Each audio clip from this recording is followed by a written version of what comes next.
Hey guys, welcome back to playing Royal Romance, Book 3, Chapter 3. You're on your way to Fidelia. Will you be able to gain the support of Madeline and her parents? So this whole thing with Madeline.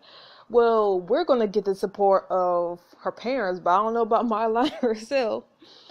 Royal Romance.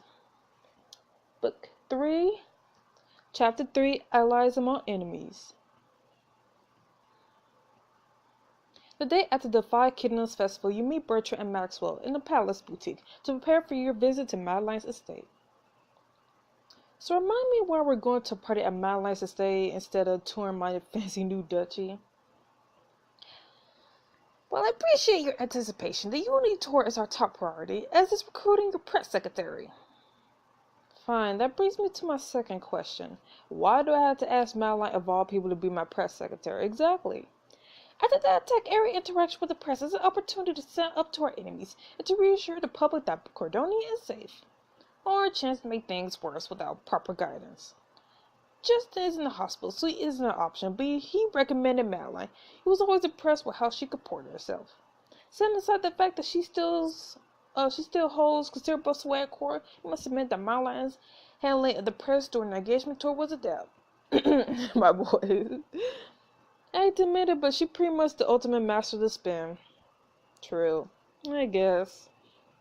Thinking about working with Madeline is just so weird, but I would rather have her evil powers on my side. Hee. At least I get to boss her around, yes. I'll say that. Ooh, the classic hero-villain team-up. Precisely, she's far more useful as an ally than as an enemy. Assuming that ship hasn't already sailed. After everything, why would she agree to help me? Indeed, you need every advantage at your disposal to win her allegiance. Which is presumably why Maxwell had me to meet you in the boutique. It's like you're inside my head. I was just wearing the colors of Madeline at the lady's house as a symbol of your respect. Presenting a dress as green as Madeline's envy towards you and as black as her shriveled heart. Maxwell reveals the dress with a flourish. Try it on. Even Madeline won't be able to find fault with you in this. I guess that's the best I can hope for with Madeline. You take the dress and slip into the changing room. Oh, it looks nice. I look like I'm going to a club instead. Nah. I'll stick with my little black dress. I don't want Madeline to think I'm trying to show her up. You'll look great no matter what. As always. Don't forget, Madeline isn't the only one you're trying to impress tonight. You also need to personally ensure that Adelaide agrees to attend your wedding. I think I can handle getting Adelaide to a party. She loves me. It may be more difficult than you think. We also need to get a commitment to attend from her husband. Adelaide has a husband? I mean, she doesn't exactly act like it. No, she sure doesn't. Duke Godfrey is a weird son Cordonia. He spends most of his year at his holdings, the Duchy of Carlington, England. The way the court talks about it, he and Adelaide don't get along very well. Which is why it will be even more impactful to have him present at your wedding. I received word this morning that he will be at Madeline's estate for the party, so this will be your one opportunity to assure his attendance. He and Adelaide are notoriously adversarial, and I've heard whispers that things are more tense than ever with the end of Madeline's engagement to Ryder. Yikes. Indeed, it occurs to me it might be prudent for you to talk to them individually and get information. Perhaps you learn something you can help to use to help your cause. I hope you're not talking about blackmail. Hell, if only that I understand. Now I'm asking you to do something harder. Figure out what the grievances are with each other and help resolve them. No pressure ain't There are both certainly is pressure, more pressure than ever, if anything. I'm losing my voice. So recruit Madeline and get Adelaide and Godfrey to go to the wedding. Got it. Good. Now that you're dressed, we really ought to be going to the party. Whoop whoop. The evening you arrive at the estate and follow King Ryder and your friends up the path towards the front door. Wow, look at all this. The decorations have decorations. Madeline's estate was already gorgeous, but this is an entirely new level. It is nice. Hannah looks at you and draws back to match your pace. You look like someone who has something on her mind. Just thinking about tonight, I know what I'm in for with Adelaide and Madeline, but what do you know about Godfrey, besides the fact that he's Madeline's father and that he had the courage to marry Adelaide? Not much. He's a renowned English duke, and their marriage was a political one. In my study of Cordonian nobles, he was characterized as humorless and uncompromising. Wow. Wow, I guess. Convincing him to come to our wedding might be harder than I thought. That must be where Madeline gets it. Throw some jokes. And I have both of them to look forward to tonight. You're going to do great. I know it. Oh, thanks, Hannah. I always have you. Ooh, fancy. Once inside, you're ushered to the ballroom. As you take in the lavish decoration, you're surprised to find the room nearly vacant. While it seems so empty, I was expecting a ball to have more people. My father was saying the low turnout was to be expected, fear still high after the assassination attempt. Some of the nobility don't want to risk being seen supporting the monarchy. So this is what we're trying to avoid at our wedding. Exactly. You continue to survey this room and spot constantly Regina speaking to Adelaide nearby. Hope you're enjoying yourself, dear cousin. The appetizers are cold but serviceable, though I suppose you only care about the drinks. Darling. Regina, why don't you and Constantine sit down? Dinner will be served soon, and you could be disappointed by the entrees as well. Servants go quiet as a silver-haired man enters the room and takes his place. Oh, this must be Godfrey. That man there, is that Duke Godfrey? Well, he does look serious. Yeah, but you win him over. You win all of them over. All it takes is a little bit of that will magic. Heck yeah. One sprinkle of magic fairy dust? Or friendship dust? My bad. Coming right up. Remember, Bertrand said to talk to them alone. Looks like you have to wait a bit. Faith, trust, and pixie dust. I can't help myself. You notice that Madeline stands on the other side of the ballroom doors, looking disinterestedly around the room. I guess I'll see if my magical friendship power can permeate Madeline's ice shield first. Welcome to Madeline. Well, welcome back to my estate. Of course, it's an honor to host Cordonia's newest Duchess. Madeline, thank you so much for your hospitality. It's time to bend the knee, chick. Say that. It would have been unthinkable to refuse. Now, since you've been officially greeted, we can put all this behind us and never speak again. Well, unfortunately for you, actually, Madeline, since we have a moment alone together, I want to talk about opportunity for you. I can't imagine it would be any interest to me. What's the post? Royal shoe sign? I'd like you to consider joining me on the Unity tour as my press secretary. I knew this would happen. Little Miss Rags to Riches has come begging for help now that she's drowned in the sea of her own mistakes. Right, okay, but before you decide, I've already decided my answer is a resounding no. But, enjoy the party, darling. She stretched out across the ballroom before you could say another word. Bitch. Well, that could have gone better. Hannah, Drake, Bertrand, and Maxwell sitting around a cocktail table at the back of the room. You join them. Where's Ryder? He mentioned he'll be scarce tonight. Said it was important to make ample time for a few nobles who did attend. So, how'd it go with Madeline? Well, she laughed in my face without considering my offer, so great. That reaction is no surprise. Perhaps you should focus your efforts on Lord Godfrey and Lady Adelaide for now. For appearance's sake, they will be seated together during dinner. I'll devise a way to ensure they separate after the meal. While Bertrand turns that over in his noggin, we should eat. Finally, something we could agree on. Leave Bertrand to his thoughts. You all enter the buffet line and admire the spread. You have to admit, Madeline sure knows how to throw a party. I mean, she's evil, but she has good taste. These rolls might be the best bread I've ever tasted. While compliments for Madeline, you're all a bunch of turncoats and traitors. Or even this probably gives her edge in party throwing. I mean, think about it. Devil's food cake is one of the best kinds of cakes. And devil eggs. Ooh, that's true. And devil eggs. And devil eggs are basically the ultimate party appetizer. Agree to disagree. Buffalo wings are the king of appetizer. Heck yeah. But I bet you like buffalo wings wrapped in hell's bacon, wouldn't you? That is not a real thing, but I'm interested. Drake's jaw drops as he opens the next tray lid in the dinner buffet line. Is that? Yes, Drake, come to the dark side. Come, we have buffalo wings wrapped in bacon and deviled eggs and Devil food cake. We have pasta. Pasta at a noble's party, I'll be damned. He also resells cum pasta and sat in the corner to taste test. Pasta. Pasta. I love pasta. You take a bite. So, apparently it's delicious being evil.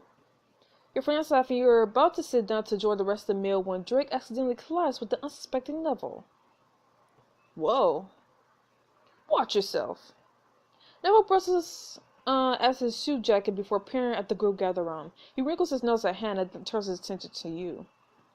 Sup, bro? Duchess Will, I was hoping to run into you, though I had imagined being rather less literal. I did get the chance to offer my felicitations at the homecoming ball with what the unfortunate turn of events. I wanted to say bully for you. What?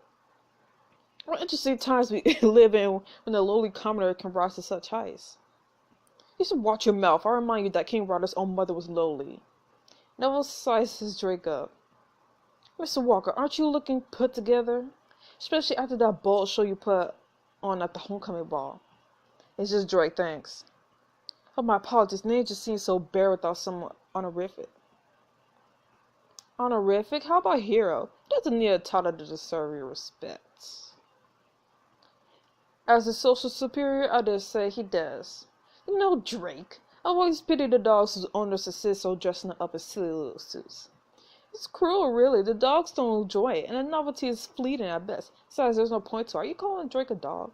After all, you could put a mongrel in a suit jacket. You still shouldn't see him at the dinner table. You call... Square up, bro. Square up. We about to fight. Hey. See, Drake balled his hands into fists and you put him on his shoulder. Angry are we? Oh, please. I'd love to see you sell this real brute strength. After all the honors and privileges that King Ryder has heaped on you, how nice to repay him by causing a disgraceful scene. Did you come over here to insult us? Heavens no, as I say. I simply wanted to offer Lady Will my well wishes, and to thank her for organizing this tour. What a perfect opportunity to call on every eligible lady in this country. Now that I've said as much, I'll take my leave. Go suck an egg.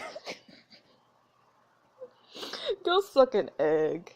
He bows low, though his smile is mocking, then strides away. I can't believe I ever entertained the idea of marrying that jerk. Yeah, you know, I've heard he's not even planning to go to the wedding. Good. What? I overheard him saying that he's not sure he'll support Ryder. He just wanted to go on tour to find a wife. He was talking about Ryder giving handouts to commoners instead of honoring the nobility. I hate to say it, but we should still try to sway him. We need everyone. Alright, excuse me. Drake pushes past you and bolts towards the ballroom door. She shared a wary glance with Maxwell, then run after Drake. Drake, what's up? Are you about to fight, bro? By the time you catch up with Drake, you're following him all the way outside into a crisp evening air. Drake, wait. Sorry, I had to get out there before I did something stupid. After what Neville said, I think we all wanted to do something rather undiplomatic. Yeah, except he's right. If I take a swing at him, it'll only be bad for Ryder and for all of us. What's the quarterly equivalent of a sucker punch? Knowing the right fork to use when your opponent doesn't? Yeah, guys like Neville, I'm sure he knows all the forks. Drake surveys the landscape thoughtfully. Actually, maybe there is something I could do tonight, something you could help me with. Well, what is it? Hell, you're gonna make me say it, aren't you? I can't help it if I don't know what it is. It's dancing, the fancy curly spinning kind. I never learned how to do it, and now... The Drake Walker wants to learn how to waltz? Yeah, desperate times, Winchester. This is for Cordonia. What do you say? Nope. I'll only dance with Hannah, no matter how much you smile at me. Sorry, Drake, the middle of an event is a bad time for this. I understand. Important allies to recruit and all that. This is important to you, isn't it? Because of Neville? It's not just Neville. I never really fan at court, even though I've been here my entire life, but it's never mattered before. Well, before the assassination struck. If we're fighting for Ryder for Cordonia, then I need the nobles to see me as something more than Ryder's commoner friend. Ryder needs all the support he could get right now, which means I need to be an asset. I need to be someone. I've got to step it up, literally. Is that why you wore a suit tonight? It might have something to do with it. Well, I'll be happy to teach you some moves later. Thanks, I'll pick up some pointers for Hannah in the meantime. Now let's get back in there. You give Drake a pat on the back to steal his nerves, and you both head for the ballroom. Back inside, Bertram nearly collides with you. Well, there you are. I've been trying to track you down. You found me. What's going on? You have a plan? Something like that. I still don't know what to do about swaying Madeline to your cause, but maybe your associates could assist you there. However, Queen Mother Regina is currently occupying Adelaide, and Godfrey is speaking to Ryder. Meaning, now's the time to strike. I'll see what I can do. Glance around the room, you see Adelaide speaking with Regina near a fireplace. Meanwhile, Godfrey and Ryder sip from glasses of deep amber liquid by the ballroom entrance. Honestly, I'm gonna talk to Adelaide first because she's loved me. I'm gonna say you for next, bro. Starting with Adelaide. You overhear Adelaide and Regina's conversation as you approach. Honestly, I didn't think you'll make it to our little party now that Madeline's 15 minutes are over. Even if appearances didn't necessitate my presence on the Unity tour, Madeline is my family. I have no intention of banning her. Really? I always thought she was just a pawn to you. Adelaide, I was wondering if I could have a moment of your time. By all means, we're finished here. Regina leaves you alone with Adelaide. I hope I wasn't interrupting something. Not that we're dwelling on. My cousin and I rarely see eye to eye. He wanted something? Yes, I want to personally extend an invitation to my upcoming wedding. Thank you for the offer, but I had to decline. Really? I still a disgrace to attend that formal wedding alone were enough to deter me. Things were simply too far in my house to prioritize something like that. Oh, things are fraught? I'll be a bit diplomatic. I'm sure you noticed that we're not getting along. Madeline and me especially. I talked to Madeline earlier, but she didn't get any indication that things were off between you two. Oh, she is here. So she is here at the party and talking to people, no less. What privilege it must be to be anyone other than her mother. Oh, wow, it sounds like she's really cutting you out. Things here must be pretty tough for you. I don't know why I'm surprised. She's always been close, especially when things don't go her way. I just wanted to see her smile, but when I tried to commemorate over some bourbon after the wedding shower, well, she hardly spoke to me since. And of course, my husband's already putting pressure on Madeline to return to court when she needs is to put herself first for a change. Well, she just talked to Swain, maybe, open up. Maybe one of your friends could? Never mind, I'm sorry, I shouldn't bother with this. Please, go join the party. Someone has to. Elliot offers a hollow smile and pushes past you. Alright, better go talk to Godfrey next. You cautiously edge your way towards Godfrey and Ryder. This is an excellent choice of scotch. I never tasted such a perfect blend of smoky and floral before. Yes, I had a case imported from my duchy. It was the only way to find anything worth drinking in this country. Ryder smiles as you approach. Hey. Hello, Ryder. Duke Corona. Duke Carlington. Oh, of course. Duke Carlington, I was hoping I could have a moment of your time. In that case, I'll excuse myself. Ryder gives you an encouraging smile before leaving you alone with Godfrey. So this is the woman behind Cordonia's downfall. It's Will, isn't it? Well, that's Duchess Will, actually. Yep, I like to keep things casual. My dear, one must insist on the proper use of towels. Otherwise, what separates us from farm animals? Well, a lot, actually. But I actually have something I'd like to discuss with you. I'd like to formally invite you to my upcoming wedding. A verbal invitation? How unconventional. I want to ask a person to make sure you know how important it is that you attend. You're probably aware there are tumultuous times in Cordonia. Your presence will go a long way in ensuring both our citizens and our enemies that we remain strong. I appreciate the situation that you're in, but I won't be attending, of course. Is that because Ryder broke out the engagement with Madeline? You hate Cordonia, you're afraid Adelaide. Is it this? You're embarrassing this. Not that it's any of your business, but as a matter of fact, I am. Oh. I'm utterly humiliated. Madeline is my own child. Her legacy and consequently mine will consist of losing 2 crown princes. I know this must have been difficult for your family. Adelaide seems to think there's nothing wrong with Madeline's failures. In fact, she seems to think it would be best for Madeline to give up on her ambitions altogether. Besides which, I'd rather not expose myself to indignity. Accordingly, gossip after my daughter's defeat. I thought there was more to the issue. Be that as it may, it doesn't change my answer. Give me Lady Will. Godfrey strides out to another corner of the room. You find Hannah, Maxwell, and Drake waiting nearby. That looked tense. Tense but informative. I guess now I just have to figure out how to turn this information into some kind of truce. And I should still talk to Madeline again. Looks like they'll have to wait. He follows gaze across the room where you spot Neville, approaching a sulking Madeline. He offers her a limp hand, bowing slightly. Madeline finishes off her champagne and gingerly accepts, following Neville to the dance floor. Hey Drake, we should dance. What? After the way Neville talked to you earlier, I just wanted to show him up. I'm not going to let someone treat my friend like that. Yeah, you guys go have fun. Don't worry, just follow my lead. Hannah's the best dancer of all of us. Alright, I'm in. Hannah takes Drake's hand and guides him to the dance floor. She places his hand on her shoulder and takes up the startling position. As the music starts, Hannah steps back and Drake follows, deftly giving the illusion that Drake is in the lead. Woo! Go Drake and Hannah! He watches they make their way around the dance floor, Hannah gliding along with Drake and stopping in her wake. Drake stumbles but regains his footing and Neville smirks. He guides Madeline into a showy twirl. What a show-off. The music begins rushing towards the climax, and Neville sweeps across the room with surprisingly poise. As the song builds, his gaze grows more intense. Looks like he's preparing for something. Hannah glances at Neville and Madeline and smiles. She wishes something to Drake, and he nods. As the music crests, Neville turns Madeline around and guides her as though she was on display. Meanwhile, Hannah leans into Drake and falls back into a dip, supported by Drake's uninjured arm. Both pairs strike a final pose as the music fades out. Drake wobbles a bit but manages to keep his composure. The audience claps politely. You two look great out there. Yeah, you've actually got some moves, Drake. Thanks to Hannah, I was barely keeping up. Give yourself more credit, Drake. You did a fine job. Neville parts with the ambivalent Madeline sets his sights on Drake. You didn't completely embarrass yourself thanks to that refined lady in your arm, but your friends will always be around to make up for your shortcomings.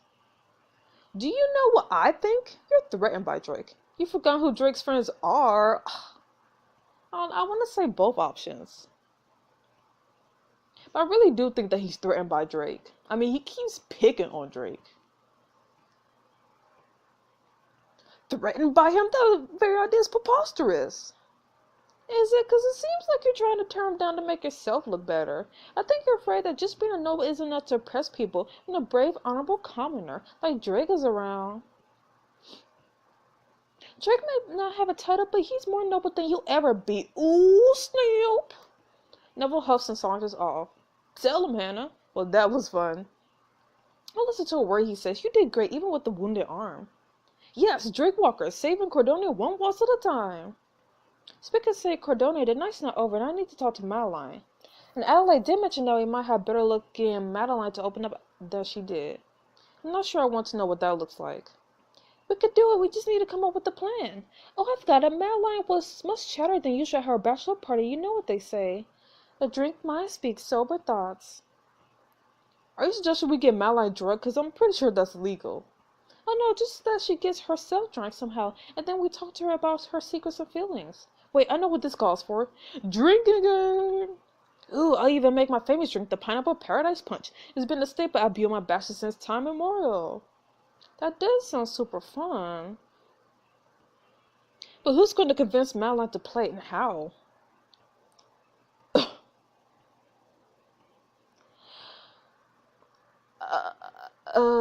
I feel like maybe Hannah?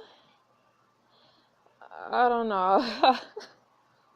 No one can resist Hannah's charms. Go get her, Anna. Anna's harms herself with the winning smile and glides over to Madeline. You could just barely hear their conversation over the music. Hey, Madeline, this party is truly astounding, and you really outdone yourself. If only there were more than 4 people to admire it. No, you should be proud. My friends and I were just discussing how the only way this party could possibly be better is a drinking game. Would you join us? It won't be the same without you. The corner of Madeline's smile quirks in her, and the closest you've seen her make to a real smile all night. I would just love to see what passes for entertainment among your little group. She actually did it. Anna leads Madeline over. Hey, Madeline. Pick your jaw off the floor, why don't you? I'm allowed to join my own party. I had to play the prim and proper lay when all eyes were on me, but now I have nothing left to lose. So are we doing this or what? Nope. We're probably better stick around the bar when the party's hardly a party without us. I suppose I just have to play on my own. She takes a glass of champagne off a nearby table, drains it, then flounces away. You're about to turn away when you hear her start talking to Healy with her parents. Uh-oh. You know what, Godfrey? Screw decorum. You act like you care about Malak's future, but it's clear that you feel nothing but contempt for your family. Nothing but contempt. Will you please keep your voice down? I thought this party couldn't get more disastrous. Oh no. It's like listening to a train wreck. But this is good. Look, this could be your chance to help them resolve their family drama and get them to the wedding. Go, go, go. He pushes you in the direction you approach the fuming family with caution. Excuse me, I couldn't help but overhear. Of course you couldn't. This is a private family matter, and your input is far from welcome. But perhaps I could help. Duchess Will, your reputation as a meddlesome imp certainly precedes you. I think some outside intervention would be good for us. Yeah! It's pointless to try to stop her. Will always gets her way in the end. So I've gathered. LA, let's start with you. You want to talk it out, so lead by example. That seems fair. It seems like you are upset because Madeline will relax and talk to you. She's always been closed off. Well, Adelaide, you can't make Madeline to someone she's not. It's not Madeline's fault you raised her this way. Maybe you could learn from Regina and be more stoic. I really don't like the first two options. I feel like it's going to piss someone off. Maybe Adelaide.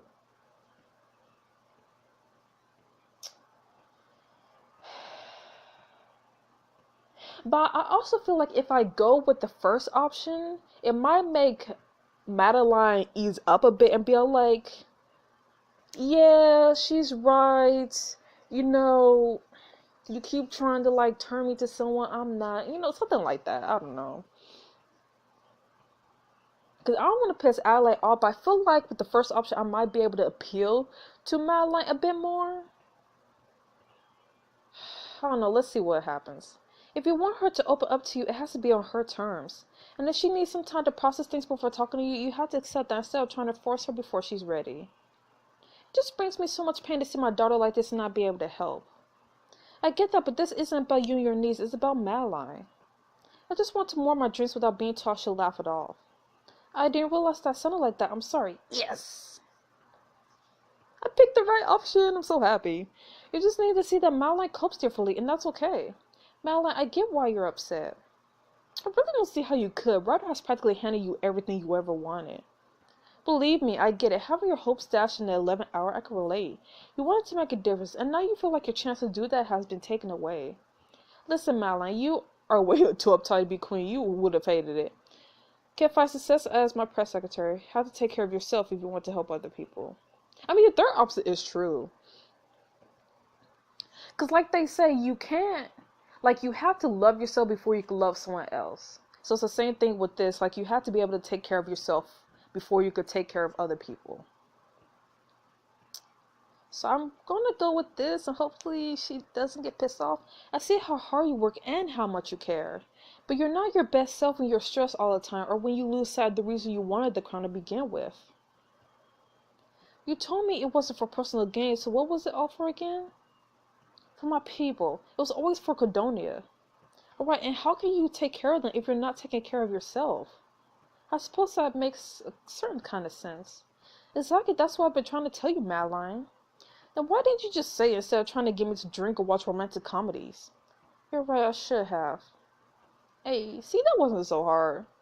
Now, Godfrey, your advice is for Madeline to take care of herself. I'm sure the best kings and queens accomplish great things by taking a bubble bath and sipping Chardonnay. Life is more than a series of accomplishments, Godfrey.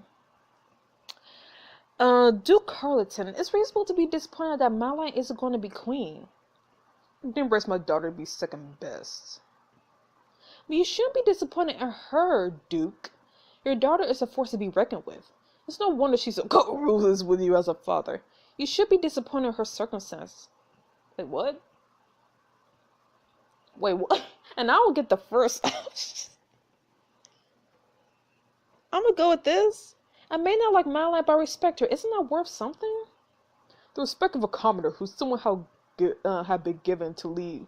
Wait, what? Had been who? What? The respect of a commoner who somehow been given leave to judge her betters is hurtfully meaningful. Madeline and I have been competitors and rivals since the moment we met. She's her first adversary, and she takes no prisoner when it comes to getting what she wants. We butted heads a lot, but she didn't lie or cheat to get her way. She just played smart. She's accomplished more in a quarter of her life than most people do in all of theirs.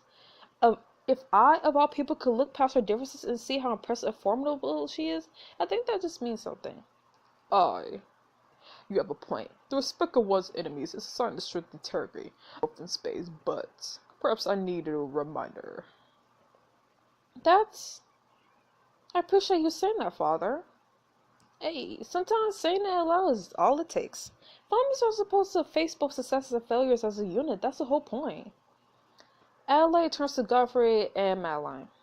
I know this hasn't all played out quite like either of you would have preferred, but I think we're better off with everything out in the open.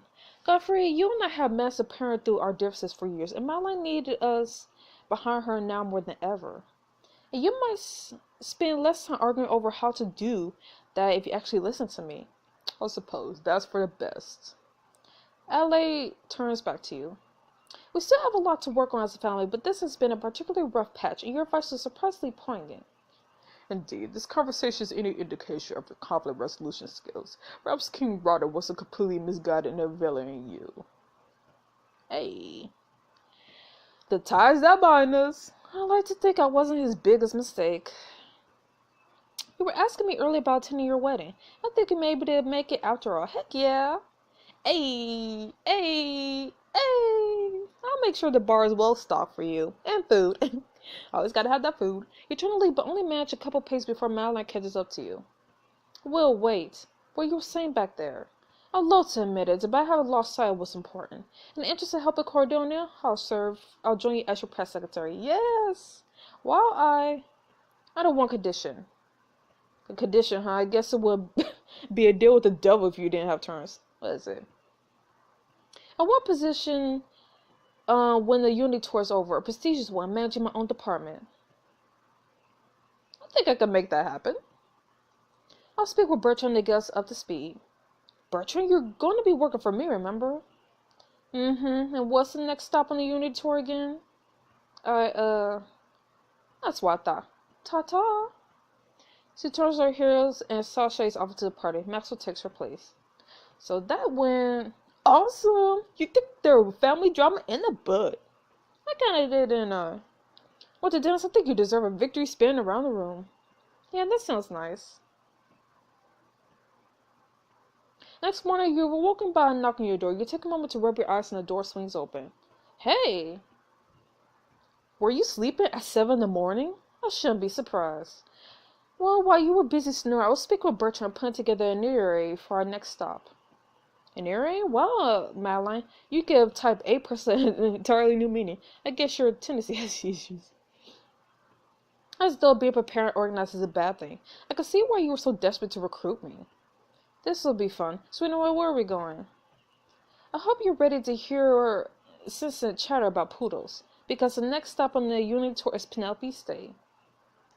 Next up is Penelope!